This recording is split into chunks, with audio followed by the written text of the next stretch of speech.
You're listening to Rookie Pirate Radio, the official anime and manga podcast for InBetweenDrafts.com. I'm John Negroni. And I'm Travis Hymas. And today we are doing a manga recap of One Piece chapter 1082, titled Let's Go and Take It. So, Travis and I think, we should follow Echira Oda's advice and go and take this recap by storm. What do you say? I'm glad to be back, baby. We're back in it. Golden Week is over. We have a chapter this week, a chapter next week. It's a whole buffet that even Luffy's appetites would be satiated. And as usual, we will be discussing spoilers for the One Piece manga up until this chapter. So if you have not yet read chapter 1082, double check, maybe you thought you were at 1082, but you really got a couple more to go. Who knows? And if you want to do that, you can do it right now for free on the Viz website. Just need a Shonen Jump subscription, which we recommend because then when the new One Piece chapters come out, you can read them anytime. But if you're not a member, you can also read these up to 3 weeks after the official release. And of course, don't want to forget, we want to hear from you. We want your feedback. We want all of it, listener. If you would like to add your own thoughts into the discussion, you can insert yourselves into our conversation. We actually welcome it. If you have a theory, if you want to speculate on something, comment on something, correct something, which is always required for us, you can do two things. You can email us, rookiepirateradio@gmail.com. I'll say it again, rookiepirateradio@gmail.com. That's our email. Or even better, come hang out with us at our Discord. We have a special channel dedicated to all things One Piece spoilers and discussion. Plus, you can hang out with our other people, everybody else in the community, right? The whole universe of In Between Drafts, music, films, TV, books, comics, and of course, which pizza chain is the best.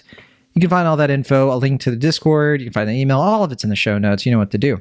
All right, Travis, I got everything out of the way. Whew. Unlike Sabo at the end of this chapter, I'm just like, whoa, I got a lot to talk about. I'm just like, let's get into it already. Yes, let's. Yeah.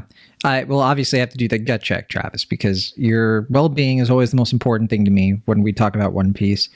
And I got to know, coming out of 1082, you waited because we got the early version of this a while ago. We only just got the official version, and you waited, so it must have been even harder for you. Actually, for me, it was easier because I wasn't adding an extra week of waiting on top of everything. Because the people who did read through means that I won't speak to, they now have to wait a whole nother. They've gone much longer without a new One Piece chapter than I have. There you go. And I am one of those people, but that's okay because we're going to get into it. And of course, we both have read this chapter. I'll go through the main beats. This was a hard one to do succinctly. Sometimes I can do these quick and summarize. This time it's tough because I feel like there's so much context to the things that happen. So I'll do my best to speed through this. But here's what happened in this chapter, and then we will analyze and discuss. So first of all, we have another reader request. This one features Chopper and Zeus. It's very fun. But actually getting into things, we find out right at the jump of this chapter that Navy Vice Admiral T-Bone, you might recognize him from Water 7, he has been murdered. The death of T-Bone, how sad. He was murdered by citizens of the Pepe Kingdom, and they were turning in a bounty for the Cross Guild.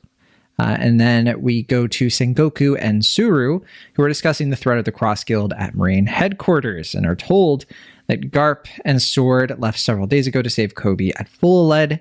We then cut to Empty Bluffs, the stronghold of the Cross Guild, where Buggy congratulates the old and feeble man who apparently killed T-Bone in order to save his family from starvation. And then he's roped into becoming a pirate with Buggy by his crew. And otherwise, he's going to get hunted by the Navy forever. But then things get kind of bad for Buggy when Crocodile and Mihawk sever his head and hang it up as punishment for allowing his shipwrights to build a cross-guild flagship that is completely decorated as a circus ship with Buggy as the figurehead. We then find out Crocodile Mihawk's main goal, the whole purpose of the Cross Guild, is to build a military nation or utopia for themselves. And Buggy surprisingly stands up to them and calls this out as a lateral move in small time. He brings up how he and Shanks were on the Pirate King's ship together. And we go to a flashback, which gives us a little bit more explanation on what actually separated these two at Roger's execution. And it's actually kind of interesting. So Shanks says that he doesn't want to sail to Laugh Tale yet to become King of the Pirates and follow in Roger's footsteps, but he would still be a pirate. He offers Buggy a place on his crew. Buggy refused him, however, claiming he was a coward for not going after the One Piece immediately. Then we go back to the present, and Buggy brings up how Shanks, now being on the move in the present day, has compelled him to have a new dream to become the King of the Pirates. And then Crocodile and Mihawk are having none of this and have no desire to go up against the other emperors. But Buggy presses on and even uses a Den Mushi, a transponder snail, to broadcast his dream to the rest of the Cross Guild, further enraging Crocodile and Mihawk. And then we're not even done yet, because then we cut to the Kamabaka Queendom, where some of the Revolutionary Army vice captains we've actually seen before spot a ship arriving, and one of them, Jiren, correctly points out that it is Sabo, who is safe and sound after Eam destroyed Lelucia, we believe with Uranus, who knows. That was many chapters ago at this point, and with Sabo, he has a bunch of refugees from Lelucia. Koala and Morley welcome him back lovingly, along with the refugees, and then Sabo meets with Dragon and Ivankov. Our chapter ends with him teasing what really happened at Mary Joie. So much, Travis. I don't know how I managed to get through that as quickly as I did. I skipped some stuff. I was like, oh. There's a lot of jumping around this chapter. It feels like it's going very, very, very fast. Even reading it, I was like, really? That's it? That's a full chapter? And then I realized it kind of feels like we're a couple pages short. I don't know if that's just me or the scaling that I'm using, but it feels like it's a short. I wasn't feeling that way. I was feeling, maybe we were, but I was feeling like there was so much cutting around that I was like, whoa, this is a lot. And I think for me, it's because of the Buggy stuff. The Buggy stuff is just so substantial for his character. And we got to start somewhere. So I'm assuming we're going to start from the beginning. We could, if you want to talk about the Buggy stuff, I'm totally fine with that. Sounds like, there's a lot going on here. That's the thing, is like the Buggy stuff does technically come first, but we can get out the T-Bone stuff out of the way. In memoriam? Yeah. Do you think T-Bone's really dead? I don't see why he wouldn't be. I think it highlights the point. I think it's very telling that the beginning of this chapter is, one of these bounties being collected, notably not a pirate bounty, a marine bounty, and Suru talking about poverty and money and the things that will do. And then it's back-ended with the survivors of a kingdom that now no longer exists, trying to join up with the revolutionaries. I think that those are very intentional bookends. Yeah, I mean, when we met T-Bone, he was, I believe, a captain at the time. So he first appeared during the Water 7 and his lobby arc. Mm-hmm. And he was an interesting character. He was very righteous, despite his appearance. So, I kind of saw this, once we see that his killer is this older dude and he was doing it to save his family. I mean, I immediately went to okay, so did he just let himself die, or did something else happen to allow these people to have the Cross Guild pay the bounty? I don't know. I could see it happen in a multitude of ways. It just seems too simple. How are they able to kill him? Maybe he just let them because he would never hurt a citizen. I think that would be my best guess, is he didn't perceive a threat. Yeah, that's kind of what I'm thinking too. I think we last saw him during the Reverie arc when he was promoted to Rear Admiral. And so man, it's kind of heightening the stakes, that's for sure. An off-screen death of a character we've known for a while, and kind of heightening the tension, right, of the Cross Guild and what they're capable of, and the threat that they're starting to pose. We have our genius jester. I can't say it. Genius jester, Buggy, who is a legit threat in the world now, despite a couple pages later, he's literally a severed head. Well, yeah, and you think about how this does change the relationship that the Marines have. We've talked a lot the past few chapters about the complicated internal struggle that the Marines seem to have in terms of their angles, even the people who are committed to their charters. We flirted with the idea of an internal civil war type of thing, or maybe a literal civil war within the organization. But there is that layer now on top of it, even more so than the Revolutionary Army, where the actual Marines, the ones out there doing their jobs, for better or worse, depending on your view on any particular Marine, there is now an extra layer of distrust. Is that going to change the Marines as well? One thing I was wondering too is because when we go to the buggy circus on Empty Bluffs, so he says, "Well done. The overlords of the underworld are highly pleased with you." And I thought that was interesting because we have an underworld in the One Piece universe.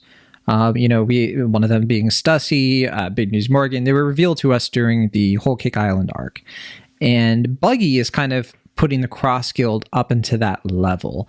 So it's kind of interesting to me because they're all former warlords, and they are sort of like the in-between of like pirates and people who are just sort of like in the business of trying to advance their own causes, which is sort of like piracy, but it does kind of remind of like some of the underworld characters, and that's like a whole other kind of faction, right? It kind of had me wondering, if in terms of like characters who could coincide with that, you and I have talked about Don Quixote do Flamingo joining the Cross Guild at some point. If something were to happen with him, Gecko Moria was brought up a couple chapters ago, and if we had like a whole former warlord Cross Guild, who knows? Because I'm looking at like the big picture here of like when Buggy declares his dreams, like we're going to go after the emperors, and then Mihawk and Crocodile are like, shoot, we have to do this impossible thing. We need more power. They reference that here. Could this be the motivating thing behind what you and I and many other people have been wondering of like, well, would they be willing to recruit other former warlords who would have common cause with them so that they could go take the One Piece and so on, right?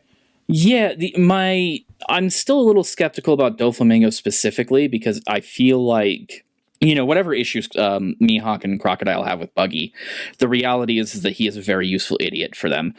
Crocodile very much appreciates being in the shadows, so he's, as annoying as Buggy is, it's still ultimately beneficial to, I think, both of them to want to be on the sidelines. The bigger issue with Doflamingo specifically is he wants to be that person in control. Even with his relationship with Kaido, it's very clear that, especially knowing what we know about Doflamingo now, one of them actually had more power in that relationship, right? So I would wonder if that would be like a ticking time bomb having a Doflamingo in there. The other warlords, on the other hand, now that's a tempting offer. Boa Hancock could use some extra firepower, Right. And I literally sent you a One Piece theory before, like earlier today, about why Blackbeard one of the reasons he might have wanted Boa's devil fruit more than any other reason. The gist of the theory, and I can't properly credit it because someone was just kind of like sharing it via like a short form video. But the idea is that if Blackbeard had Boa Hancock's devil fruit, he theoretically would be able to turn people with devil fruits into stone, which means that they wouldn't die and be reincarnated. So their devil fruit would stop, and then Blackbeard would truly rule the world because all the powerful devil fruits that could stop him would essentially be erased. It's interesting. Like, I don't know if it has water of like, well, he would still have to like turn those people to stone. But I guess the idea is that like he would never have to worry about people rising up against him. He would just have to defeat people like once, which he has enough arrogance to believe that.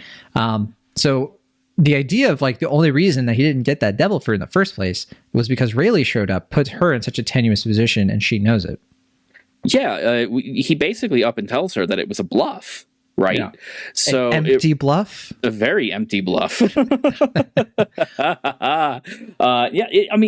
was, he was absolutely, playing it up. And even then, Blackbeard walked away with something he thought was valuable. So it wasn't a complete, it wasn't a complete wash. I could absolutely see just for the, Boa Hancock aligned herself with the military, which is aligned with the world government, which is not something she wanted to do, but was more than willing to do it for her people. There is no reason I see whatsoever why she wouldn't be interested in linking up with another, morally tenuous situation. At least morally tenuous or Moria Tenuous. Moria.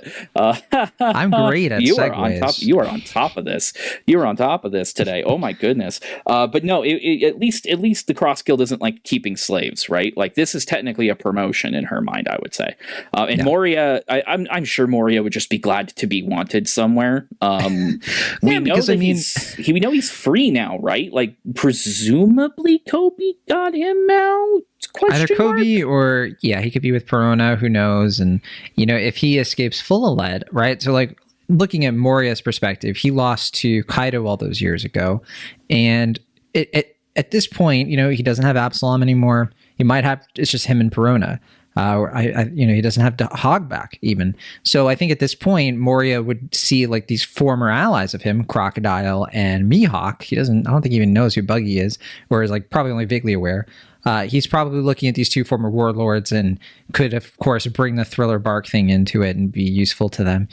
I guess the thing I like about it is that you're setting the stage for Marineford Part 2, but in this case, the warlords are a totally rogue faction, and that makes it even more exciting, right? That they're contenders for the One Piece, because otherwise, the contenders for the One Piece are Shanks and Blackbeard and Luffy, referencing that volume cover.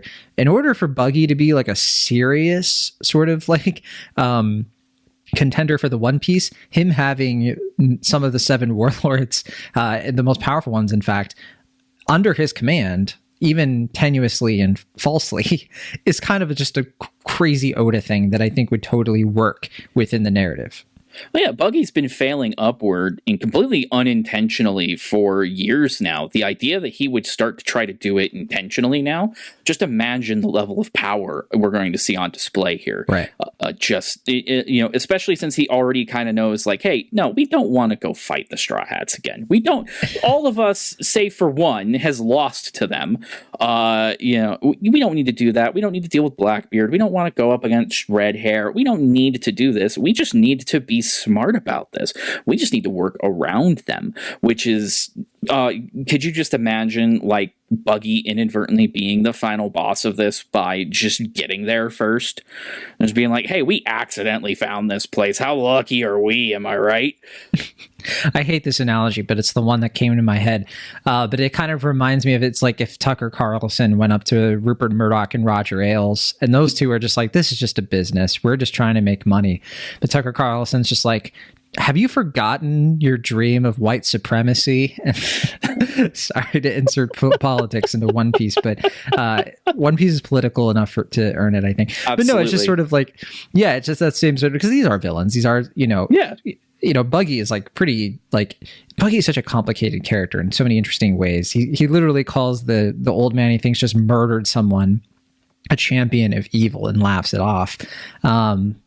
Buggy is just so interesting. He's interesting, and he's sympathetic, and it's so crazy. You go from that like despicable, like sort of like line from him, and then the next thing you know, you feel bad for the guy just like hanging up on a hook, just his head, and he's all bruised up. But I think that's what impresses me the most. Of like when this happens, we see the real Buggy, because he stands up to them when they're just like, all right, this is what we're gonna do. We just need to, we need overwhelming strength, says Mihawk. But then, Buggy is just like not having it. He's like, you know what? One Piece, like it's the name of the manga. Have you guys, what do you guys think this is called? It is a really interesting reveal that like Roger's kind of inadvertent favoritism, I don't think it was an intentional thing, but Roger's kind of camaraderie with young Shanks just kind of like pushed Buggy out, which is an interesting take on that. Because, like even when they were young cabin boys, Buggy was always very standoffish.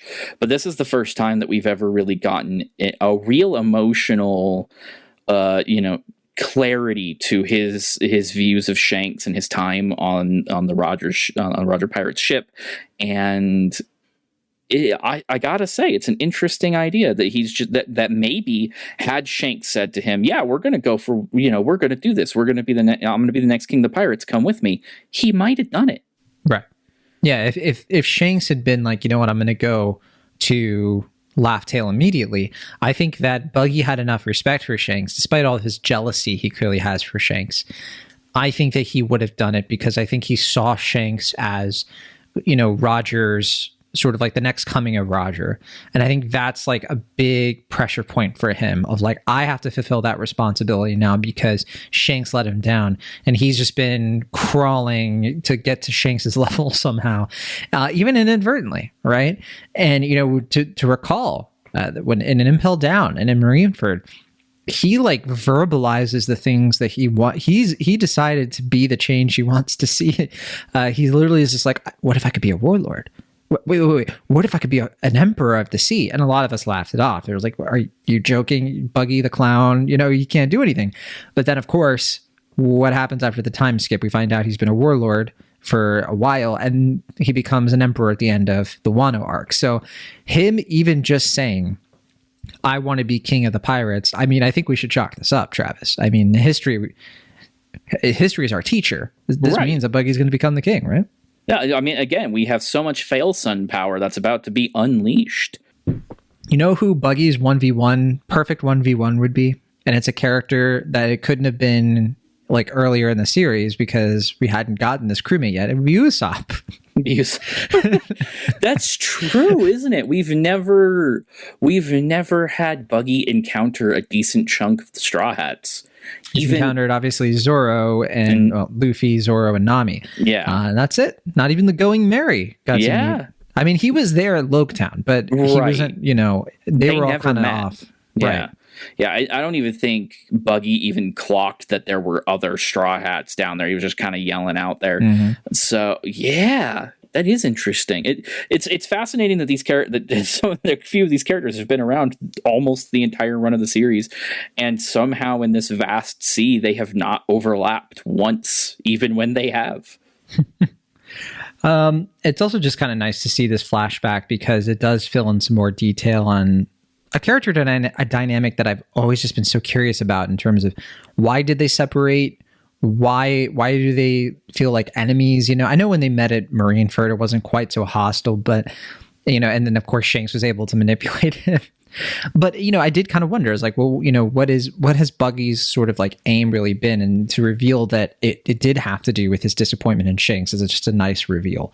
And I also think that yeah, I mean, I kind of mean it, that him saying he's going to be king of the pirates. I think that like that is a reason to look at him seriously. And that's why I'm like, all right, I'm working backwards from the story. I'm like, if he says he's going to become king of the pirates, let's say that happens. What are the routes to that happening? It doesn't happen with just him and Mihawk and Crocodile. Like they just aren't strong enough. And like, obviously like they mentioned that. So I think that, I think that it is something that's going to lead to a big recruitment effort of maybe some characters we didn't even mention. And I kind of got this sense because they get so mad when he broadcasts it to the Cross Guild. And you see Mihawk is just like, the heck, man, is this a joke, right? Crocodile looks extra angry.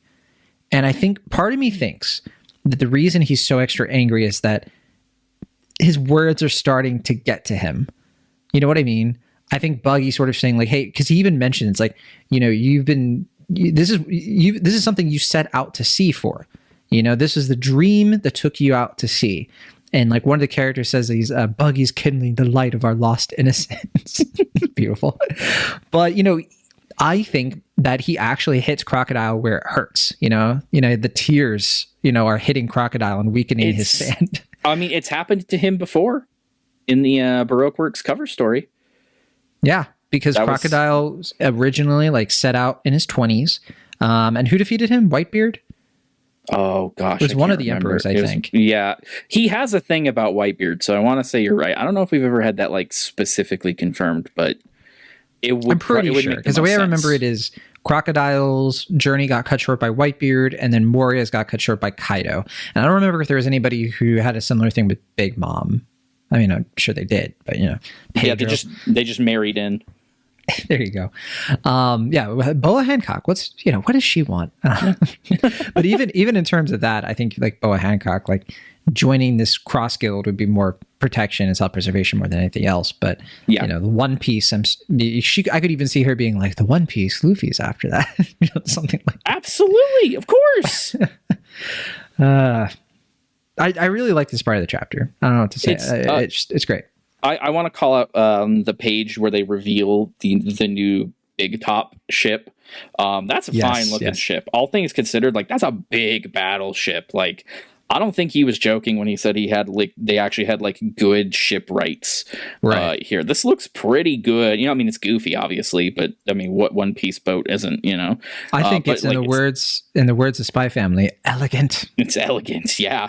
But I also appreciate the good use of the chop fruit for comedy here.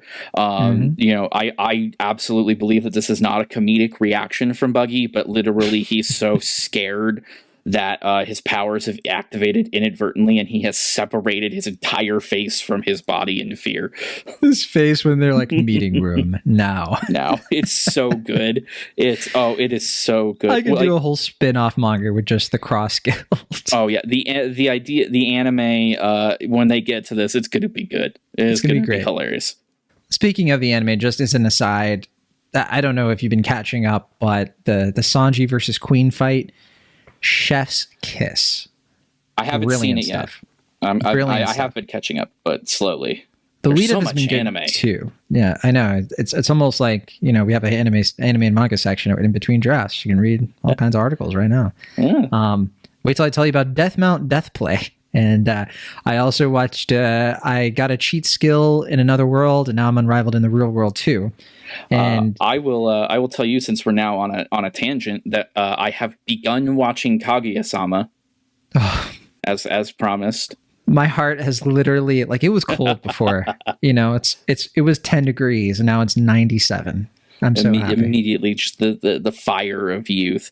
It's just it's such a funny show. And I had no doubt. For listeners who don't know my background, my like hangups anime wise, Love is War is my favorite anime, like ever. I just I finished the manga not a year when it. I guess almost a year ago when it ended, and it's one of the most perfect stories put to storytelling. I don't know, but One Piece is pretty good too. So yeah, we should probably get back on track with that. So I just wanted to say the name of that really long. Yeah, that's all. To show you how much I've been watching it. It's actually kind of terrible. But anyway, sorry. One Piece. So sometimes you have to. Yeah. No, One Piece. I am catching up on the anime. I have a decent chunk of episodes. I like giving it some time, honestly, and just kind of going back through them because we've been through this stuff. But I am glad that the budget is staying up. Have you gotten to the part where X Drake and Apu have like a more of a fleshed out sort of back and forth? I really liked that because I remember. Yeah, and I might have missed it from the manga. It's been so long, but I genuinely like they add way more depth to that of like what's going on with X Drake. Also, CP0, terrifying the way that they're like killing people one by one. It's kind of surprising that actually the anime's slower pace might benefit some of Wano's slight weaknesses in the third act when it comes to like there just being too much to cover. I think lately, yeah, more so than not. I think it is. Yeah. Onigashima was kind of like the start of it wasn't quite that level, but I think ever since like the big episode everyone talks about, I think it has been up to that level. But okay.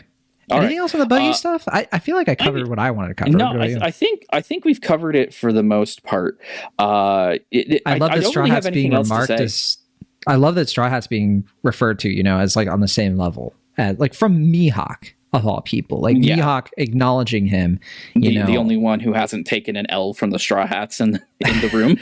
Well, yeah, and we're so defensive of our friends, our Nakama, but I think there is something to be said about like how far they've come since Mihawk kind of just disposed of Zoro back at Baratier, and now without reticence is sort of like, he's not like Lucci in the sense where he's like, I don't acknowledge Straw Hat as an emperor. Like he's not doing none of that.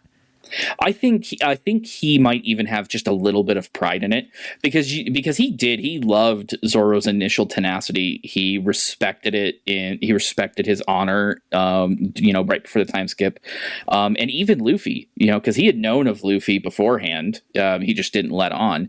And seeing, just kind of the person who Luffy is, I think he got a little bit of excited. He's like, okay, this kid might go some places. And then he saw him in Marineford and saw just his potential. The famous line, right? So I think Mihawk is like, I called this one. I saw this one coming before anyone else. Yeah, he had a bit of a Hawkeye in that sense. Yeah, you could say he didn't miss. I really want to see how far Crocodile has come strength wise, power wise. I want to see, and part of the reason I want them to recruit Doflamingo Don Quixote, of course, is because if they do that, that means they go to Impelled Down. If they go to Impelled Down, or maybe some like equivalent prison where he's being held with some other high quality figures, because it's One Piece, so we got to always be moving around the map, right? We can't go to the same place all the time. If you did that, Bon Clay, our boy, our best friend, the 11th Straw Hat, he's coming on.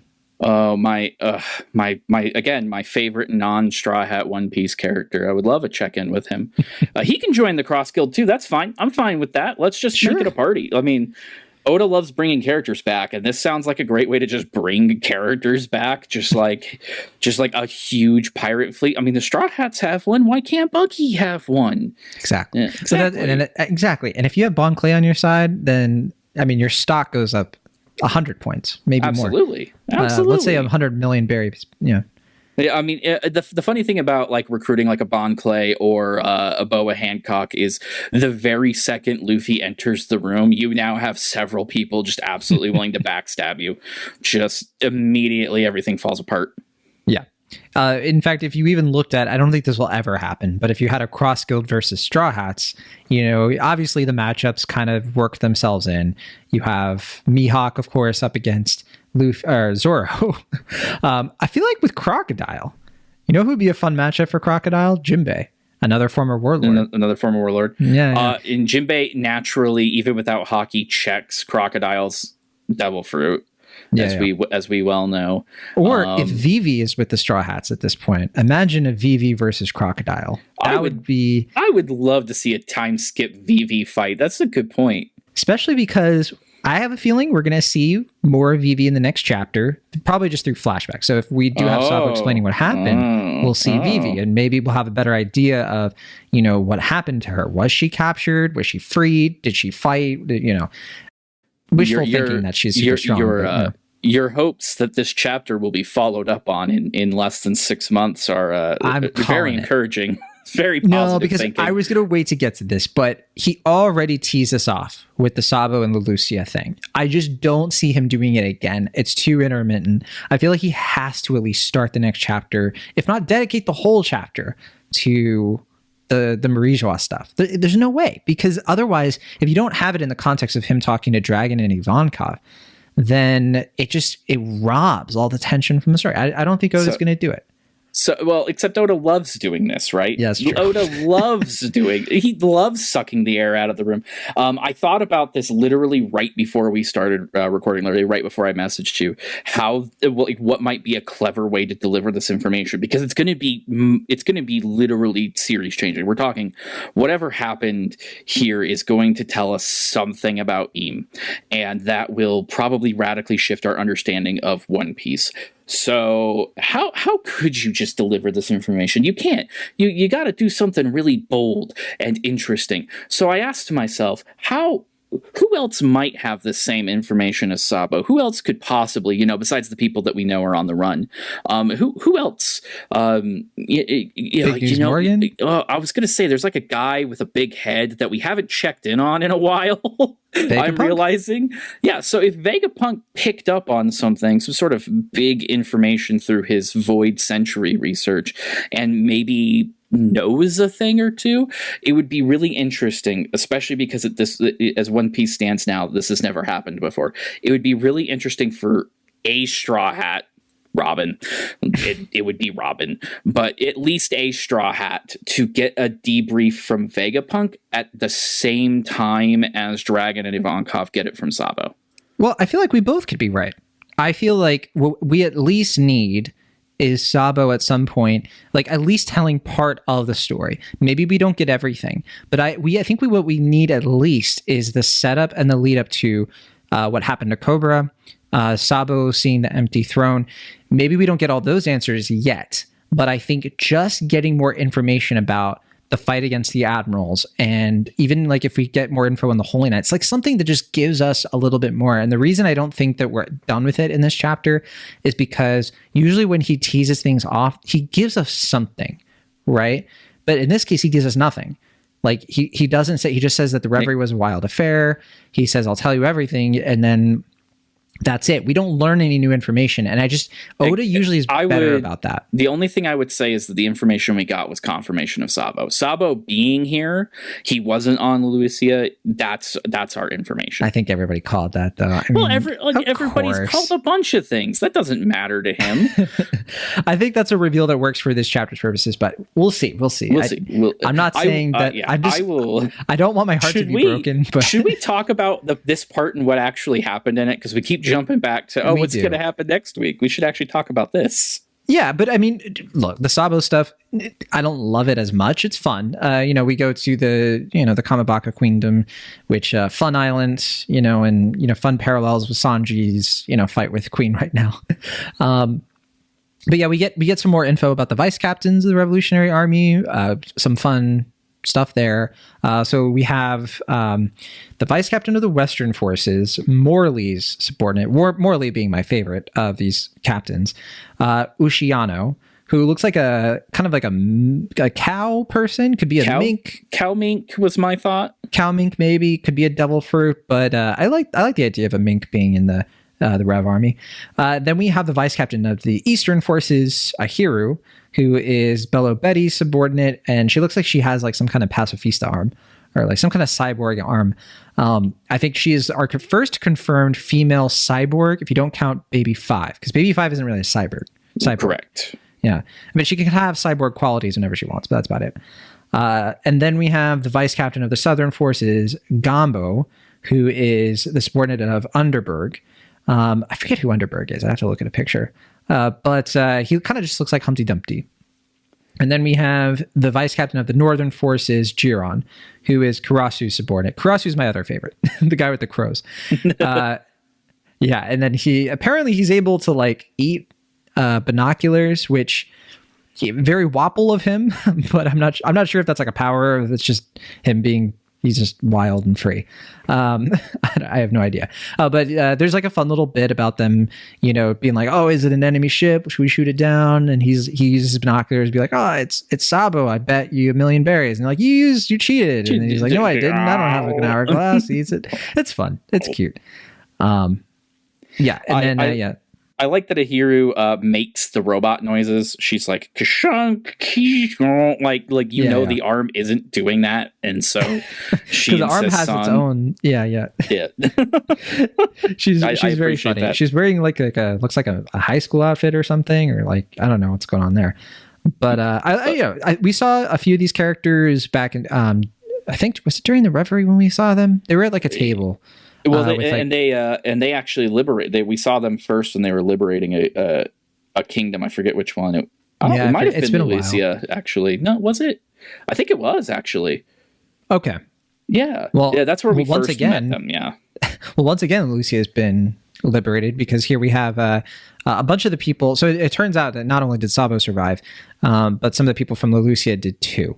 It's not super clear what happened there. I mean, our thinking was that he wasn't on the island. He was somewhere else. I'm not sure how he saved other people or if they were just with him anyway. But now they are in the ranks of the Revolutionary Army. So I think we're going to like keep going on the whole track of like Sabo is like the hero, the revolutionary hero. He's become more famous than Dragon, that kind of thing. And I mean, that's about all we get, right? I mean, we have Morley being like, oh, Koala shows up. We do get the confirmation that he wasn't actually in the kingdom. He wasn't actually on the island. Right. That was a misdirect. Though he did from there at least decide not to call again because so my guess is he knew he was being traced, which is interesting. That's kind of telling. Again, it does look like he's got himself a new coat. Well, I wonder. I like the coat. Yeah, that's true.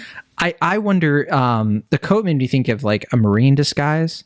Also made me think like, okay, he left the Reverie, right?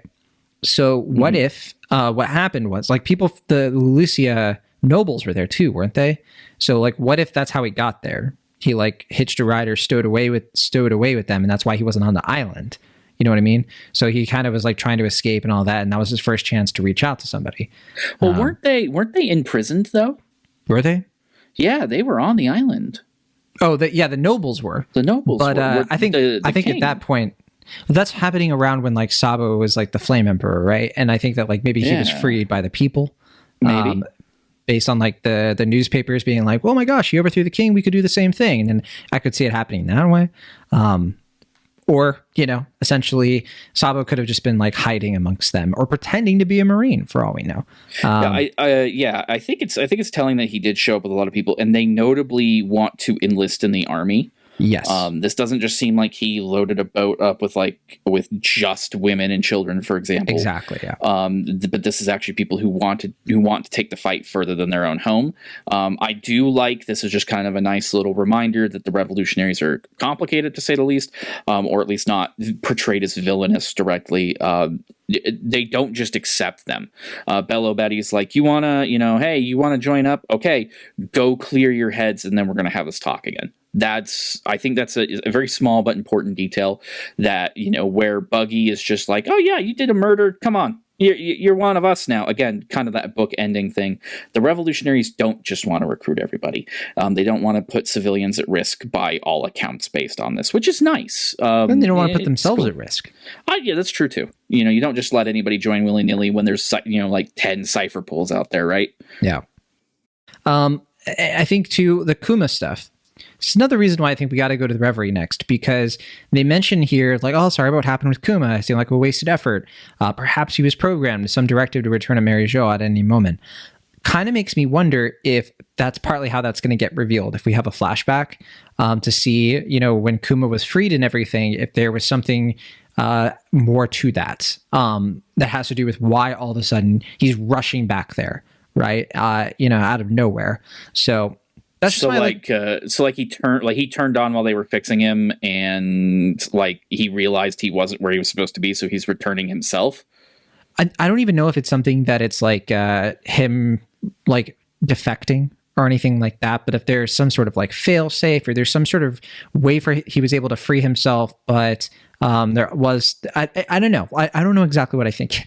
I haven't really pieced it together. I had 2 weeks too. But. I think I know what you're. I think I know what you're saying though. Like something that would draw him back there automatically. We know that it is possible to leave a directive hidden within the cyborg part of Kuma, obviously, that he would follow pretty much regardless. So that's possible. I do like the little reminder from Sabo here as well that a Kuma flashback, whenever we actually get to it, because we know we're going to get to it. It's also going to be a Dragon and an Eva flashback, which is a nice reminder that a lot of these flashbacks are going to start overlapping, I think. Yeah, you know, do you see it sort of like an Inception thing where we're gonna have like chapter upon chapter of like we're going back and forth, you know, and it's all like syncing up perfectly, because that would be amazing. Like if Obito was able to pull that off. Yeah, telling the story in like different spots instead of having to like do it off screen and then catch us up later. You like have it like this is like Bonnie, you know, is remarking on it, and then you cut to Sabo explaining something, and then you cut to it could be really, really interesting. Very, very cinematic. I mean, that's the thing. Do you think we're going to Egghead in the next chapter? I don't think so. I think we are to a point. I've believed that the way things have gone right now, where we got, you know, a couple of chapters on Full of Lead, we did a check-in with Law, we did the Shank stuff, and now we're checking in, you know, hey, Sabo's alive, we're gonna start setting these threads up. It kind of reminds me of the cuts to Reverie in between the Wano arc. Where, you know, hey, you know, Act 1 has ended. Let's go check in on what's happening over there in that there Reverie and the world, you know.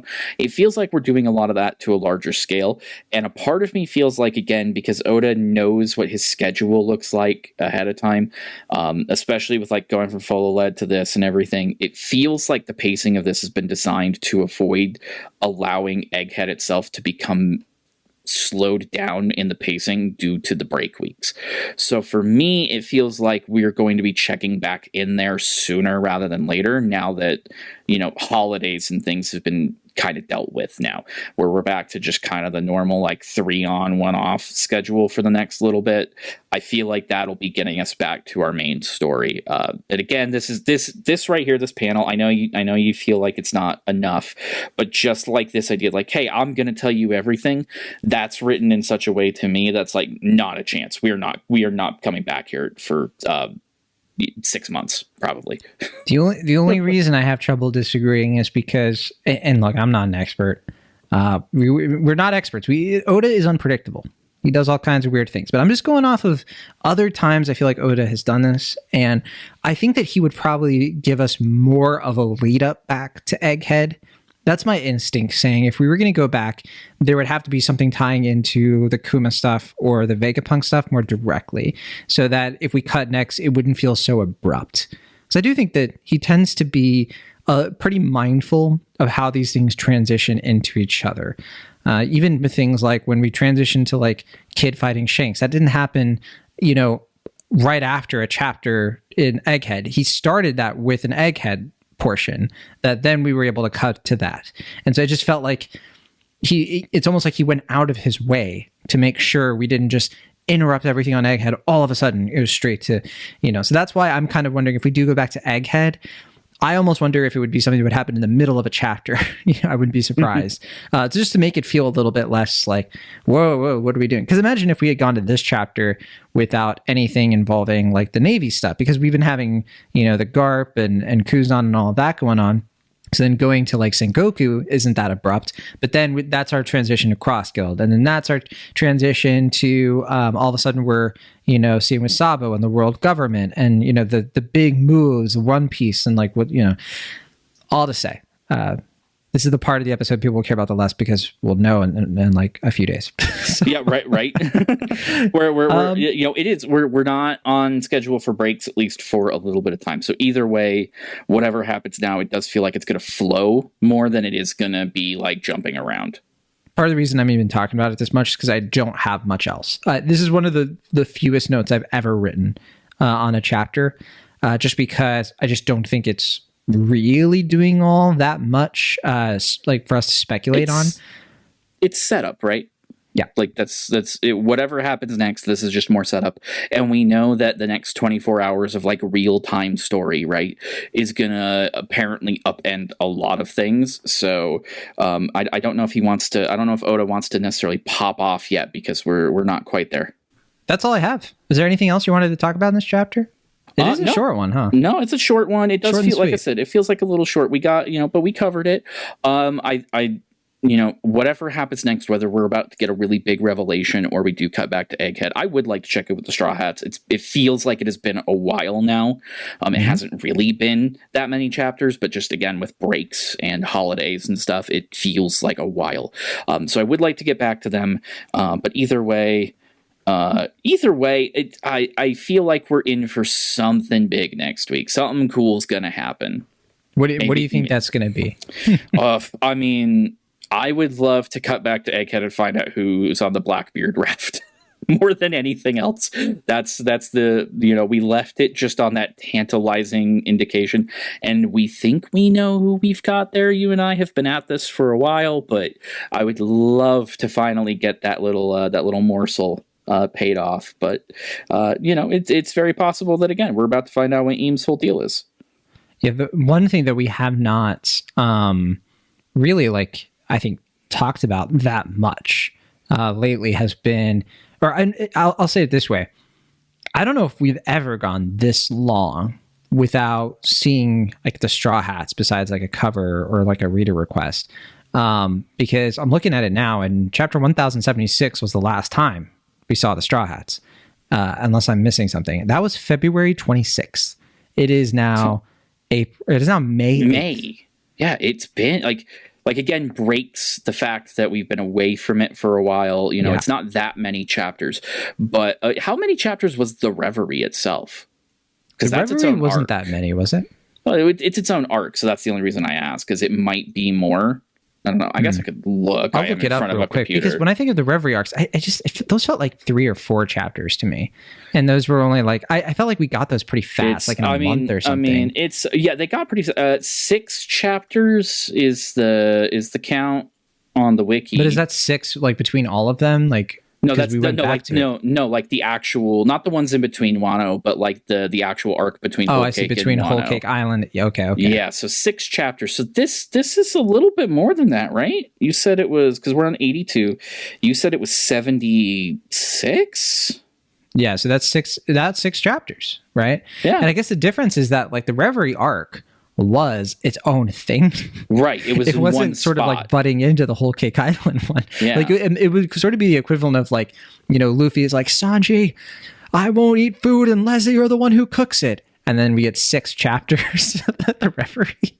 That's kind of how it would feel, wouldn't it?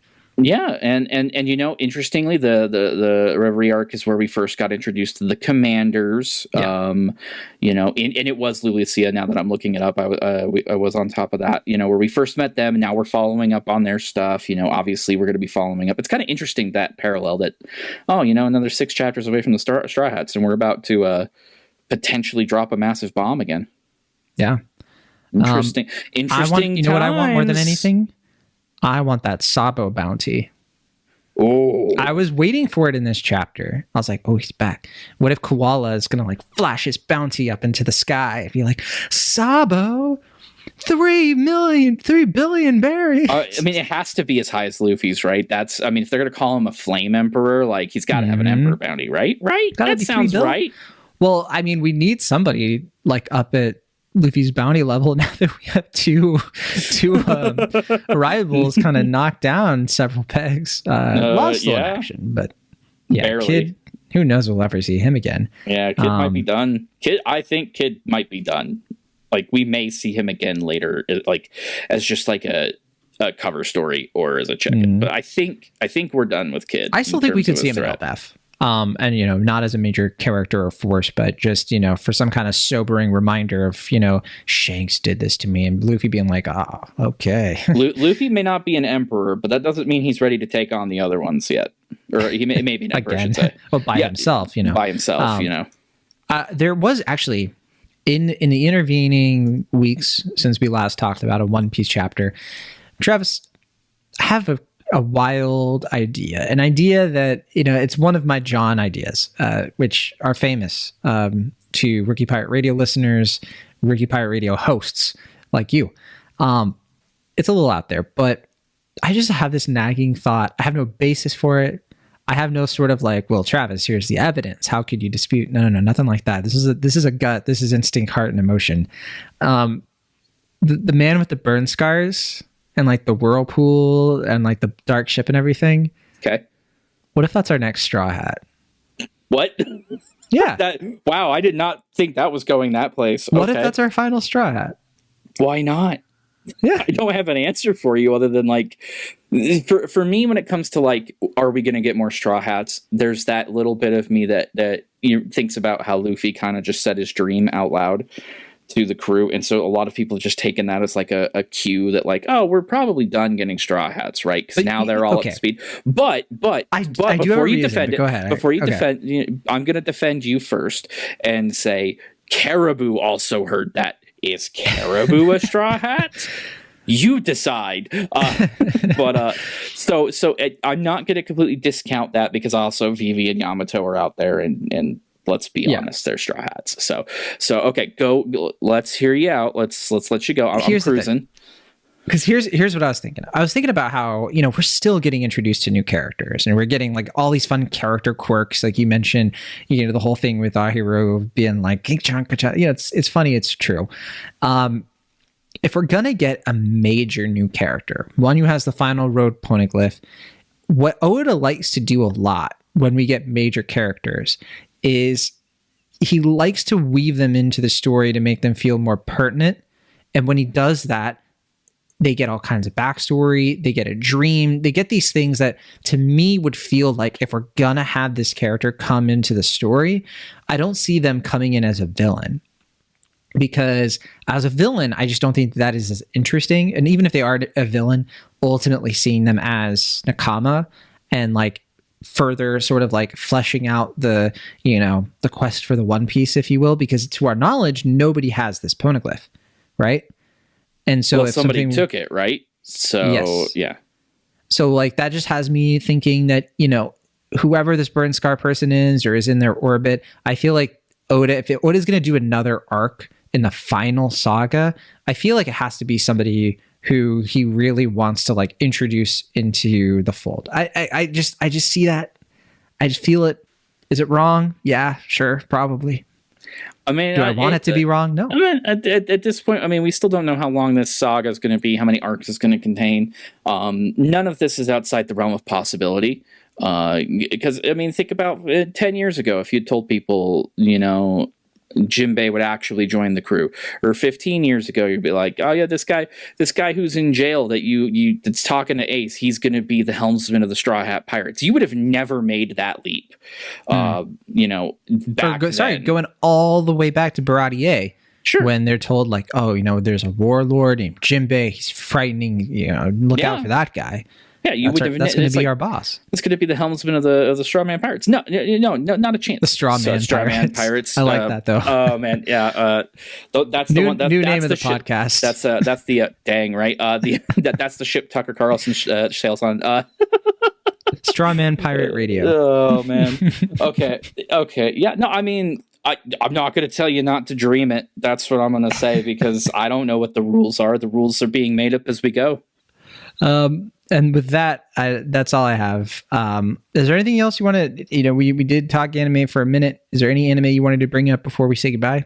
No, just be proud of me for watching Kaguya-sama.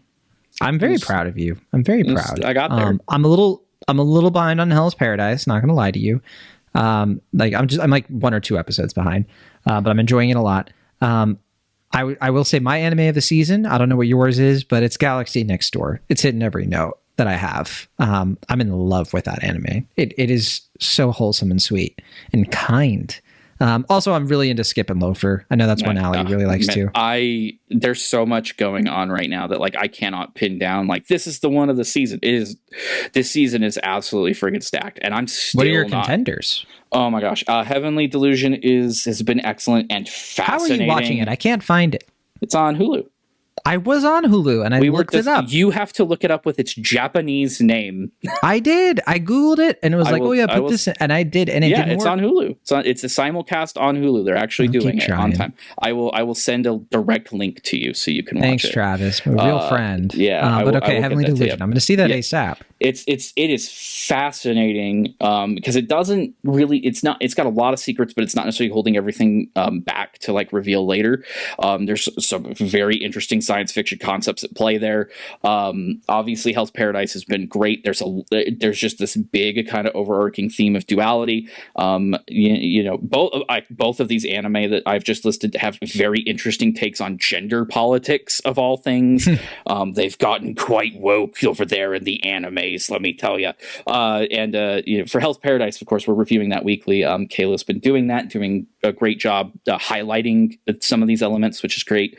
And I'm excited to see where else that goes. I mean, if you want woke, go for Skip and Loafer. The trans representation in that show is definitely departing from, I think, cultural norms in Japan. Right. We have, it's fascinating to see anime take these big shifts that in Western media just feel completely like, how did they get away with this?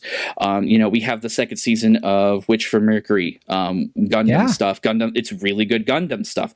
It is an absolutely just look at, I know it's been a while, but like Citrus, the fact that blew up the way it did. Sure.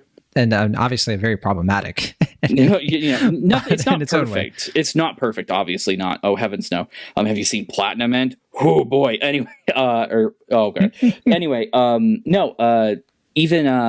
Even Demon Slayer, which is much more traditional, much more classical shonen, I think has been just a very exciting visual. I haven't seen any of the new stuff. I have read this part of the manga. There's a sequence. There's an animated sequence from the manga, pretty much page for page as I understand it.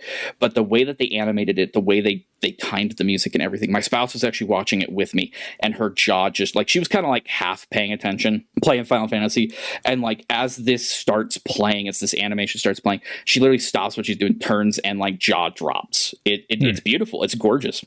And I know I need to write my defense of Demon Slayer for some people, but it's exceptional craftsmanship at the very least. I enjoy the anime quite a lot. We are spoiled for choice. I like this is just scratching the surface. There are shows that I have yet to even be able to start watching, just out of time, that need to be covered before the season's out. Much less the kids today. They have it so much easier than you and I had it. Oh, I mean, good. Back in the Toonami days, back in the sort of like 4Kids days. Oh yeah, can you imagine having something like Crunchyroll back then? My appetites would have been actually satiated. I mean, at the risk of telling on myself, in certain ways, I might have had a Crunchyroll. There's a way I wasn't. There was a way I was risk-taking. There was a way I was keeping up on Bleach every week. I'll tell you that much. Well, for me, it was like, I had friends who would like get the Japanese, the originals, and then we would translate in real time, and taping things, having to tape the new Digimon. Yeah, Data Bio. Rest in peace. It's so much simpler now. Hey man, we even got a pretty decent Digimon horror series that wrapped up a few weeks ago. It was pretty okay. Like, I mean, spoiled for choice. Better than the really ambitious they try to do. I didn't even mind that, actually. I don't think it had the same, like, I think there's something about the charm of that first season that it's kind of lost when you try to overly update it to be modern. I mean, my favorite's the third season, and I even have a soft spot in my heart for Frontier, which is the most controversial anime take I've ever had. That was a hard anime to keep up with. I had to watch it on like UPN. Who has that? Yeah, it was on UPN, exactly. And I had to watch it every morning before school to stay up on it. I don't know how on earth I ever covered it. I think for me, it was coming on in the afternoons, and so that was a bit of a tricky situation. No, I mean, obviously, early. For me, the main thing was Dragon Ball Z, and I felt like because there was the whole Dragon Ball Z phase we all had, but for me, I think it was like Naruto and Bleach was when it was starting to get like easier to watch this stuff consistently, because I felt like the Bleach stuff was coming out on like Adult Swim, Toonami, and like that's when I think they were starting to find like, oh, we could have Adult Swim content. That it doesn't have to be Cowboy Bebop; it could be like regular shonen stuff. And at least Bleach and Naruto came out on DVD, right? Like there were regular releases. They were not great releases because they would put 4 to 5 episodes on a disc and charge you $40 for it. But like at least they were coming here, right? They were getting dubbed. They were getting releases in multiple places. Now things get dubbed instantly. It feels it's amazing. Dubs, maybe take a couple of weeks to catch up. The voice actors should be paid more, and but like it's kind of incredible. Absolutely mind-boggling the technology on hand now. It makes me think that we would have been fine with subs. Growing up, I would have been fine. I loved reading closed captioning, but we had to wait and wait and wait. And nowadays, like obviously, like I sub everything, and there's only one anime that I've listened to dubbed that I thought the dub was actually solid. In fact, Mother's Basement made a whole video about this, and that's Love is War, which is that actually the dub for Love is War is kind of good. Yeah, they rarely are. But anyway. Cool. Yeah, man. We should dedicate a whole episode to this because now we have gone completely off kilter. Yeah, we're doing like a sort of like a rehearsal for a tryouts for other things we can talk about. Let us know if this is if us doing anime boomer talk is a thing. I don't mind doing it on like an episode where we don't have as much to talk about with the chapter. We have like a little tangent at the end. Next week though, I have a feeling we're not going to be tangenting much. Yes. Now, before we log off, I don't know if I told you about this anime yet. I don't know if I mentioned it. It's called I Got a Cheat Skill in Another World, and Now I'm Unraveled in the Real World too. I just like saying it. Which have you watched? I'm assuming you haven't watched that because you've been watching everything else. No, I have not yet. Okay, so the pitch for this one is, what if incels got their way? I'm already watching Magical Destroyers. What are we? what is this about? It is genuinely like I'm watching it and I'm just like, this is the most like. Isn't that just Shield Isekai. Hero? Isn't Shield Hero? It makes Shield Hero look like that new Velma series. Like it is just, it's up because it has like the whole premise of it is that the main character is overweight. Or higher weight, I forget the better term for that. He's fat, and he is like not good looking, and he gets relentlessly bullied, but he's very, very kind. And essentially he like goes into another world. He can go between this world and our world, and the video game that he is playing turns him hot. And so like his kindness is rewarded, and all of a sudden all the girls want to be with him, and he's like this amazing, person. And then when he goes to the isekai, like everyone there wants a piece of him too. It's nonsense. And I watched all of it in one sitting. It's like 5 or 6 episodes. It's definitely like, I have my guilty pleasures, and that's one of them. Yeah. I love that we just had this discussion about like how fascinating it is to see these progressive things just inserted directly. That's why I brought it up. And then I love that remander that sometimes it's not. That's the beauty of art, right? Sure. So yeah, that is One Piece chapter 1082. No other way to end it. Other way. No, yeah. We'll be back next week for 1083. And I don't think next time we have a break, we haven't decided what we're going to do for our next break episode. But as Travis mentioned, please let us know in the Discord if you have an idea or if you want us to talk about something. We are ready and willing to hear it. You can email us, rookiepirateradio@gmail.com. Hit us up in the Discord server, whatever you want to do. Those are the easy ways to get to us. I feel like, you can find us on Twitter, but I don't want to spend time on Twitter. I feel like my time on Twitter has like cut, and like it's like a fifth of the time I spend on Twitter I used to, for reasons that we don't have to get into, I guess. But yeah, we'll see you all later. Bye.